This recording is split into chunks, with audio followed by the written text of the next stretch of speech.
The holographic conference room buzzed with activity as representatives from 7 different worlds appeared as translucent blue figures around the central table. Sarah still found it surreal.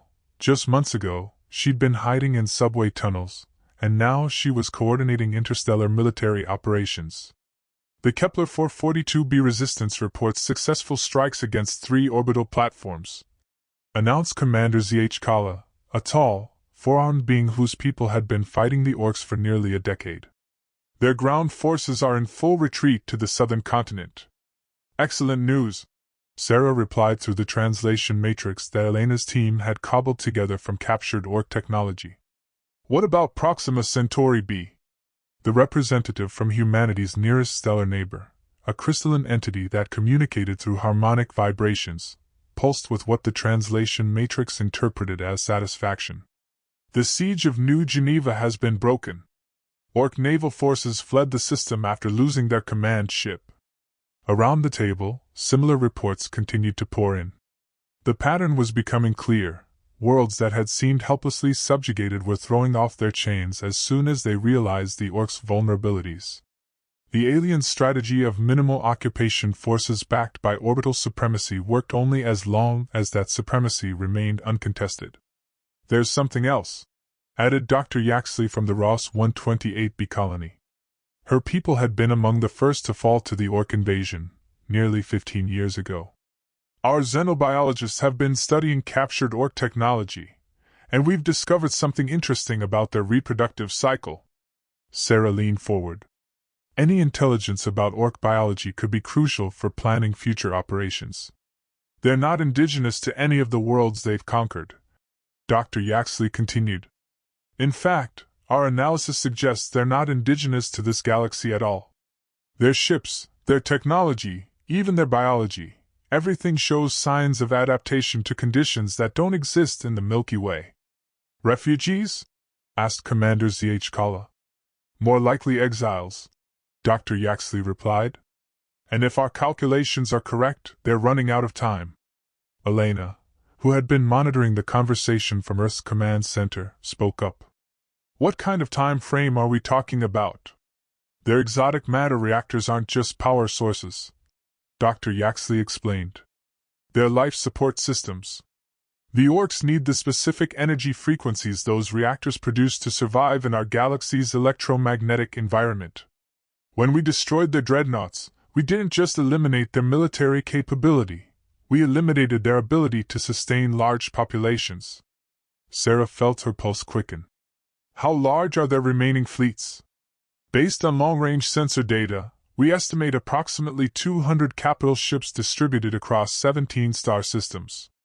That sounds like a lot, but remember, they were supporting occupation forces on over 40 worlds before our uprising began. The implications were staggering. For the first time since the invasion began, the Orcs were facing a strategic disadvantage. They could no longer maintain their grip on conquered territories while simultaneously preparing for new conquests. They'll try to consolidate, Sarah said, working through the tactical possibilities. Pull back to a smaller number of worlds they can defend more effectively. Which gives us an opportunity, added Commander Z.H. Kala. If we can coordinate our attacks, we might be able to prevent that consolidation. Over the next several hours, the representatives hammered out the framework for what they termed the Liberation Alliance.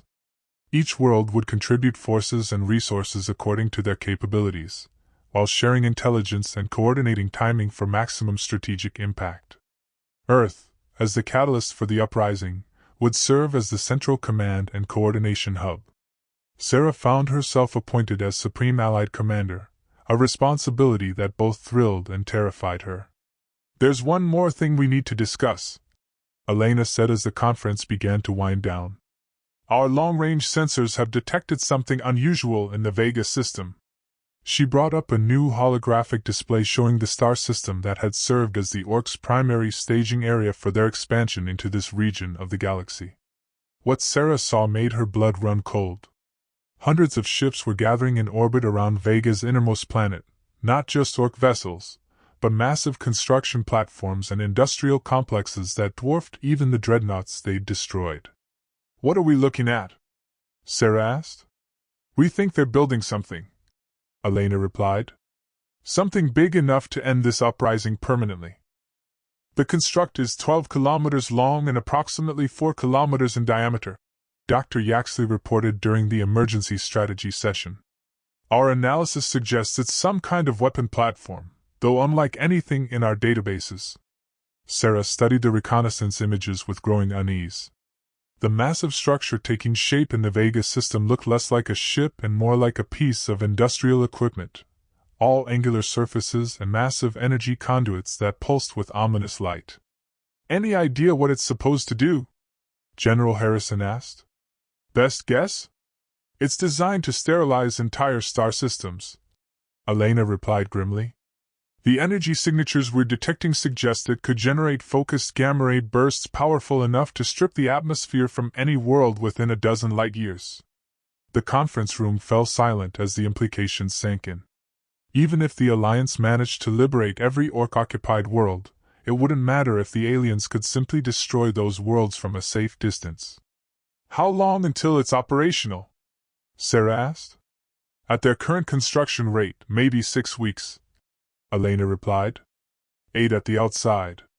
6 weeks to organize an assault on the most heavily defended system in Orc space, using a fleet of cobbled-together ships crewed by species who had been bitter enemies just months ago. Sarah had faced long odds before, but this seemed impossible even by her standards. What kind of defenses are we looking at? Commander Zhkala asked. Elena brought up additional reconnaissance data. 23 capital ships in close orbit around the construct, plus an estimated 40 smaller vessels in patrol formations. They've also established multiple defensive platforms on the system's outer planets. And our available forces? Sarah asked, though she dreaded the answer.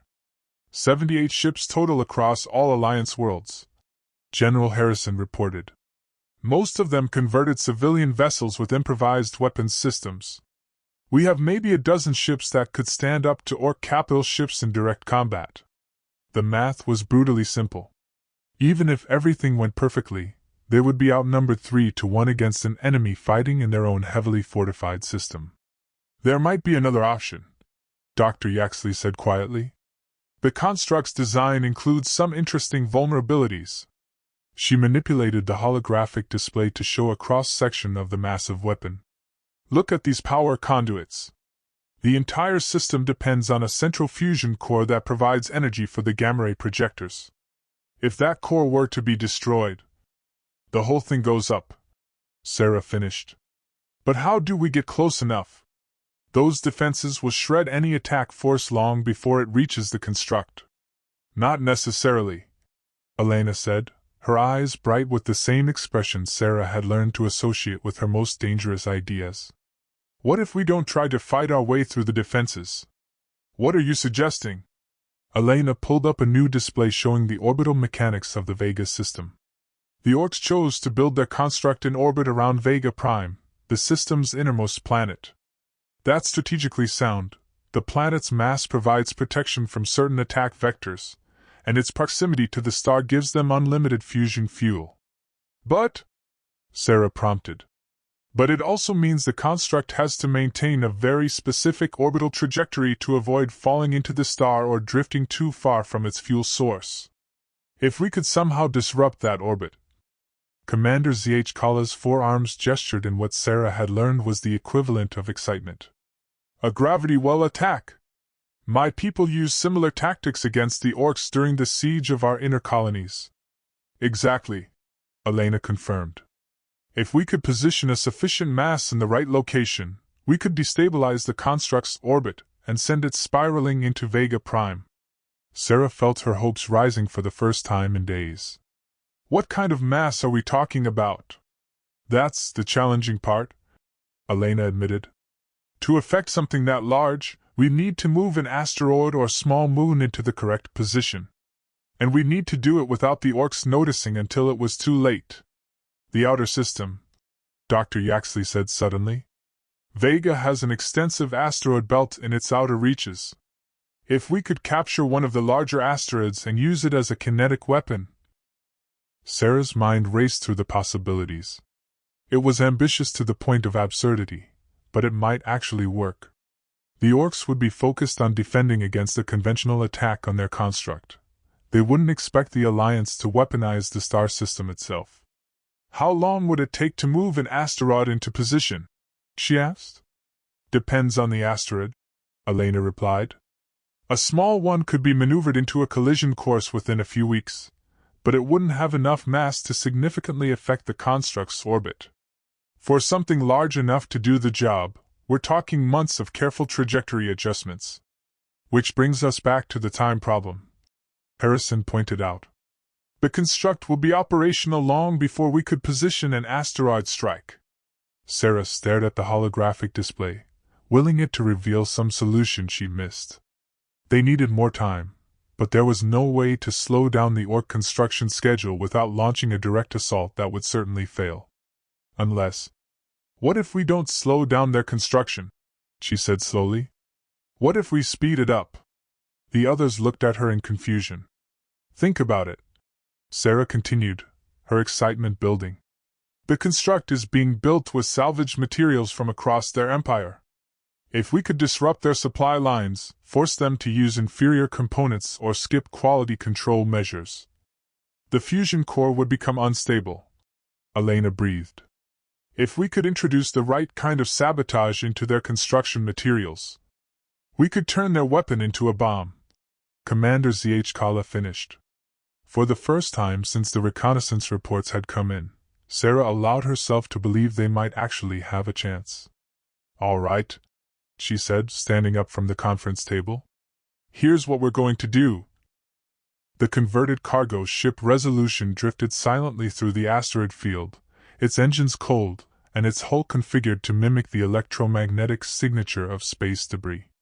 Sarah floated in the cramped bridge, watching as her pilot, a former mining engineer from the Tau Ceti colonies, threaded their way between tumbling rocks the size of skyscrapers. "Target asteroid bearing 27 Mark 4, reported Lieutenant Torres from the sensor station. "Mass approximately 7 billion tons, composition 60% nickel iron, 40% rare earth elements. Perfect for their needs." The asteroid was large enough to cause significant gravitational disruption if they could get it moving toward Vega Prime, but small enough that they might actually be able to alter its trajectory with the equipment they'd brought. "Any sign of Orc patrols?" Sarah asked. "Negative," Torres replied. "The nearest patrol route is 16 million kilometers away." That was the advantage of the Vega system's asteroid belt. It was so vast and chaotic that the Orcs couldn't possibly monitor every rock. They'd focus their defensive efforts on the inner system, leaving the outer reaches lightly guarded. "Take us in," Sarah ordered. As the Resolution approached the target asteroid, Sarah reviewed the mission parameters one more time. Phase 1. Establish a base of operations on the asteroid and begin installing the gravity manipulation equipment that would allow them to alter its trajectory. Phase 2. Use the asteroid as a staging ground for sabotage operations against Orc supply convoys. Phase 3. Send the asteroid on a collision course with the construct while simultaneously triggering the sabotaged components they'd introduced into the Orc supply chain. It was a plan with more moving parts than Sarah was comfortable with, but every alternative they'd considered had even lower odds of success. "Docking in progress," reported the pilot. Mechanical clamps secured the ship to the asteroid's surface, and Sarah felt a subtle vibration as their makeshift airlock connected to the tunnel that her advanced team had carved into the rock. "All right, people," Sarah announced over the comm. "Let's get to work."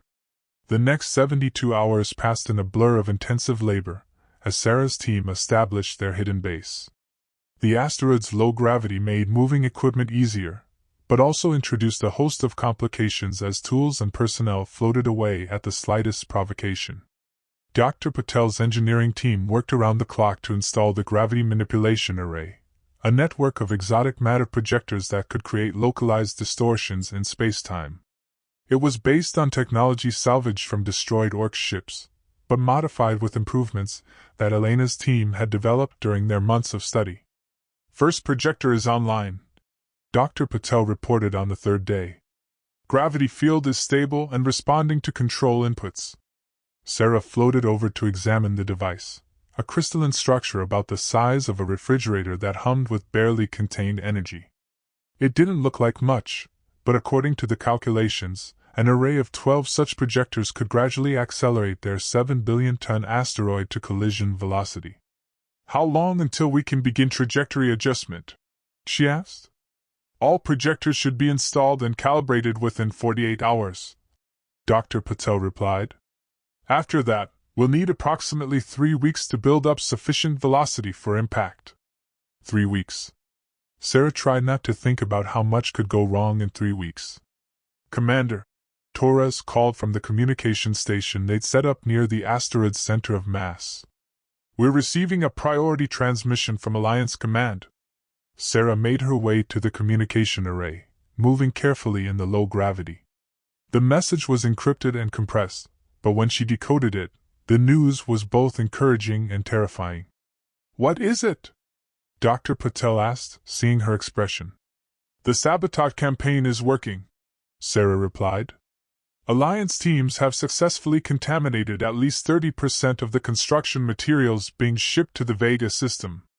But, intelligence reports suggest the Orcs have accelerated their construction schedule. They're pushing to have the construct operational within 2 weeks." Dr. Patel looked stricken. "Commander, there's no way we can complete our mission in 2 weeks. The physics just don't allow for it." Sarah stared at the communication display, weighing their options. They could abort the mission and try to coordinate a direct assault, but that would almost certainly fail. They could continue with the original plan and hope the sabotage components would cause enough damage to delay the construct's activation. Or, "Dr. Patel," she said slowly, "what would happen if we detonated our gravity projectors while they were operating at maximum output?" The engineer's eyes widened. "Commander, the energy release would be enormous. Probably enough to crack this asteroid in half. And if the asteroid broke apart while it was moving toward the construct?" Dr. Patel considered this for a moment. "Instead of one large impact, you'd have dozens of smaller impacts spread over a wider area. The gravitational disruption wouldn't be as concentrated, but the kinetic energy would be distributed across a much larger volume of space." Sarah felt a grim smile forming. "Making it much harder for the Orcs to intercept or deflect the attack." "Yes, but Commander, detonating the projectors would mean anyone on the asteroid when it happened would be killed," Sarah finished. "I understand." She looked around at her team, 23 of the best soldiers and engineers the Alliance had to offer. They'd volunteered for this mission knowing it was dangerous, but she'd never explicitly told them it might be a suicide mission. "I want everyone to understand," she announced over the comm. "We have an option that might let us complete our mission in time to stop the construct, but it would require significant sacrifices." She explained the modified plan: accelerate the asteroid to maximum velocity over the next 10 days, then detonate the gravity projectors to fragment it into a shotgun blast of kinetic projectiles. The explosion would destroy their base and everyone on it, but it would also create an attack pattern that the Orcs couldn't possibly defend against. When she finished, the asteroid's improvised corridors fell silent. "Ma'am," Torres said finally, "when do we start?" The asteroid shuddered beneath Sarah's feet as another gravity projector overloaded and exploded, sending shockwaves through the honeycombed interior they'd carved from solid rock. Warning lights flashed throughout their makeshift base, and the air recyclers struggled to clear the smoke from burning electronics. "Projector 7 is offline," Dr. Patel reported, his voice tight with stress. "We're down to 6 operational units." Sarah checked the chronometer display. 8 hours until their projected impact with the Vega construct.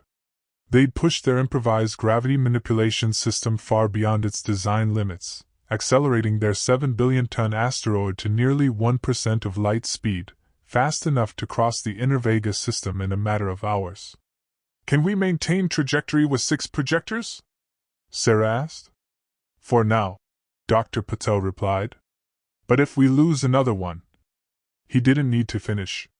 They were threading a needle across interplanetary space, using technology they barely understood to guide a massive chunk of rock toward a target they couldn't even see with naked eyes. Losing another projector would send them tumbling off course, wasting months of preparation and leaving the construct intact. "Commander," Torres called from the communication station. "Priority message from Alliance Command." Sarah made her way across the shaking deck to the comm array. The message was brief but encouraging. Alliance fleets had engaged Orc forces at 3 different locations across the galaxy, drawing attention away from the Vega system. More importantly, sabotage components had begun failing throughout the construct's power grid, forcing the Orcs to delay their activation schedule. "How much of a delay?" Sarah asked. "Intelligence estimates 18 to 24 hours, Torres replied. "The Orcs are having to replace entire sections of their fusion core assembly." Sarah felt a mixture of relief and irony. Their sabotage campaign had bought them the time they needed, but only by using a plan that would kill everyone involved in carrying it out. "Ma'am," Dr. Patel approached with a data pad in his hands. "I've been running calculations on the fragment dispersal pattern. If we detonate the projectors at optimal timing, we should be able to create a debris field approximately 1,000 kilometers wide." Sarah studied the projections. Instead of a single massive impact, their attack would rake across the construct and its orbital defenses like cosmic buckshot. The Orcs might be able to intercept or deflect a few fragments, but there was no way they could stop them all. "Survival probability for base personnel?" she asked, though she already knew the answer. "0, Dr. Patel said quietly. "The projector detonation will release approximately 10 megatons of explosive force. At our current distance from the blast epicenter." Sarah nodded. She'd made peace with that probability weeks ago, when she'd first authorized this plan. The only question now was whether their sacrifice would accomplish its objective. "All stations, this is Commander Chen," she announced over the ship-wide comm. "Final status report. Engineering reports all critical systems operational," came Dr. Patel's voice. "Communications array is functioning normally," Torres reported. "Navigation confirms we are on target for impact in T-7 hours, 43 minutes, added the pilot. One by one, her team reported their readiness. Sarah felt a surge of pride as she listened to their voices, calm, professional, focused on the mission despite knowing that none of them would live to see its completion. "There's one more thing," she said when the reports were finished. "I want each of you to record a message for your families, your loved ones, anyone you want to remember you. We'll transmit them to Alliance Command before the final phase." Over the next hour, Sarah made her way through the asteroid base, checking on each team member and their equipment. The mood was somber but determined. No one questioned the necessity of what they were doing, even if some could in them struggled with its finality.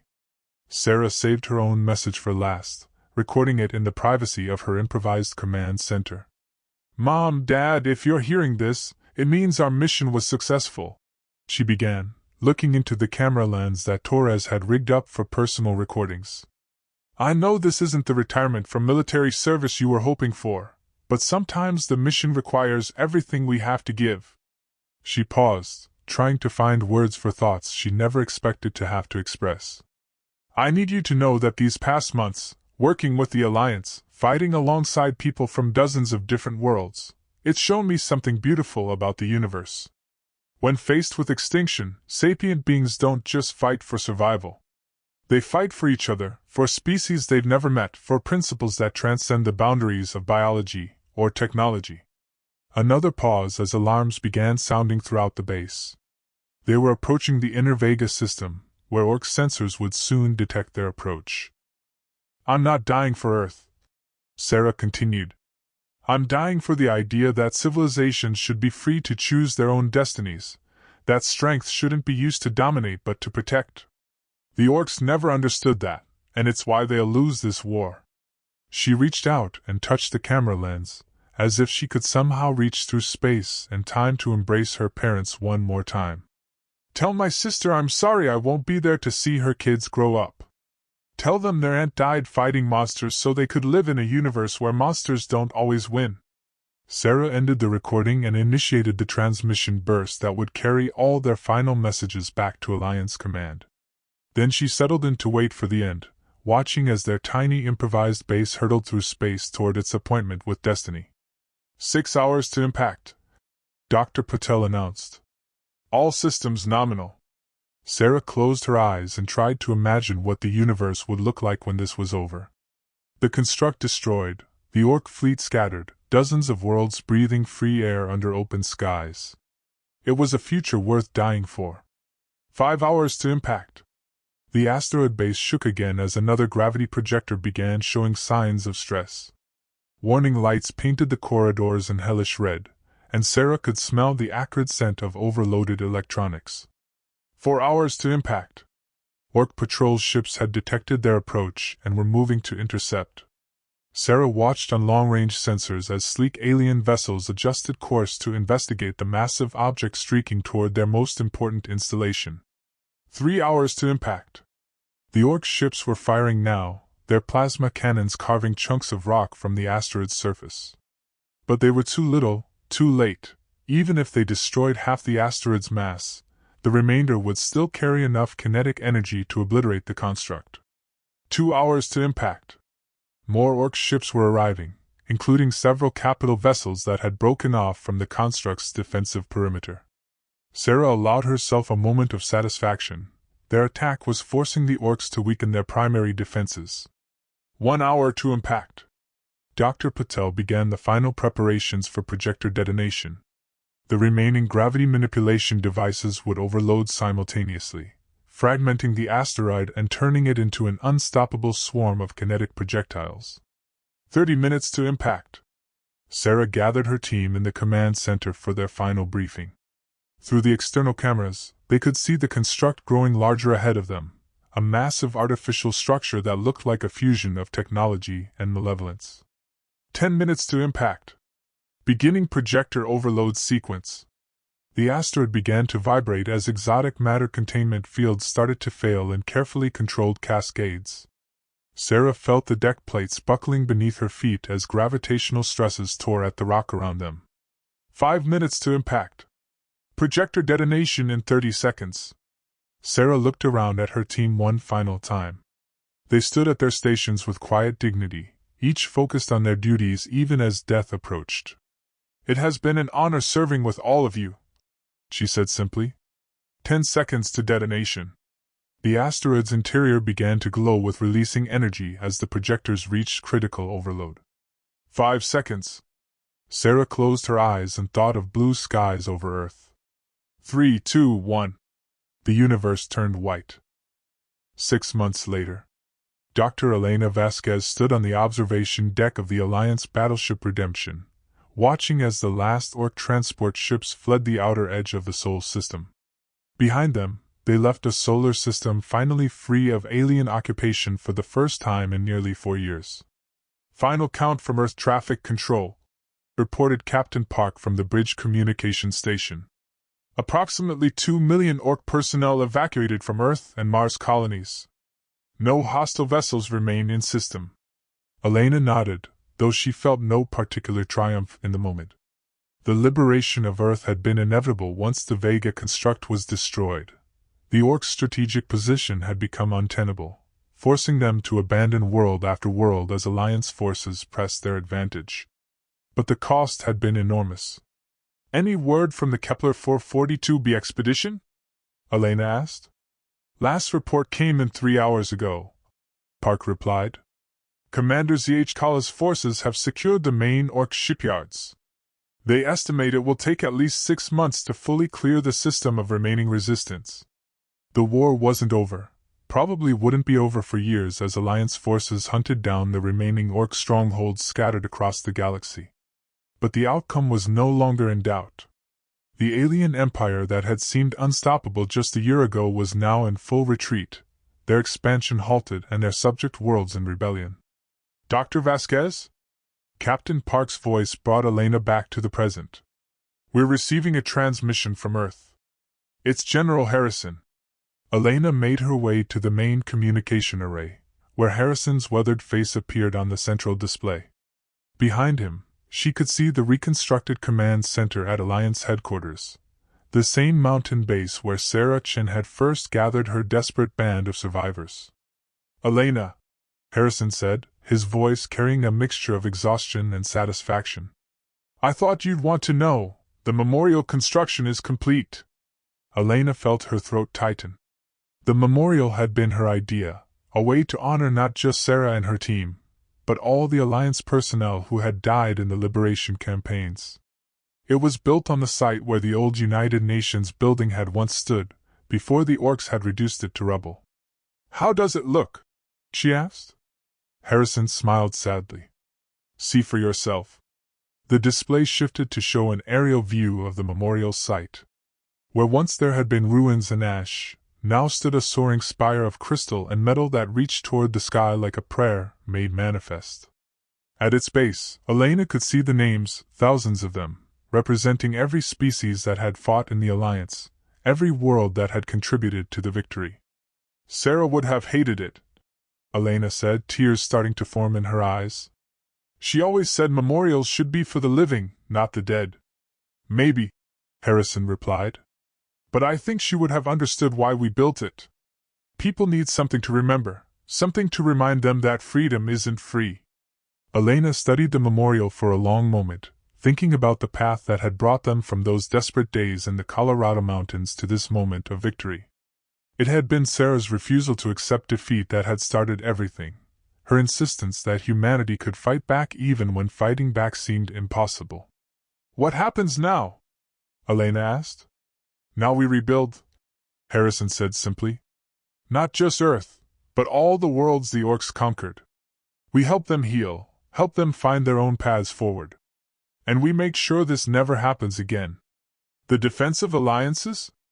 Already being negotiated. Within a year, we should have a mutual defense pact covering most of this galactic sector. Any future invasion force will face not just one world, but dozens working in coordination.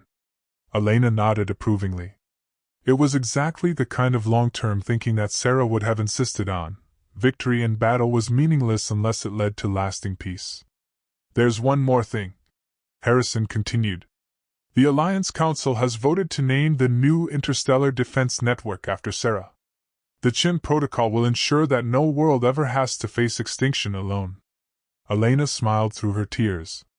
Sarah had died believing that civilizations should be free to choose their own destinies, that strength should be used to protect rather than dominate. Now that principle would be enshrined in the fundamental laws of interstellar civilization. She would have liked that, Elena said.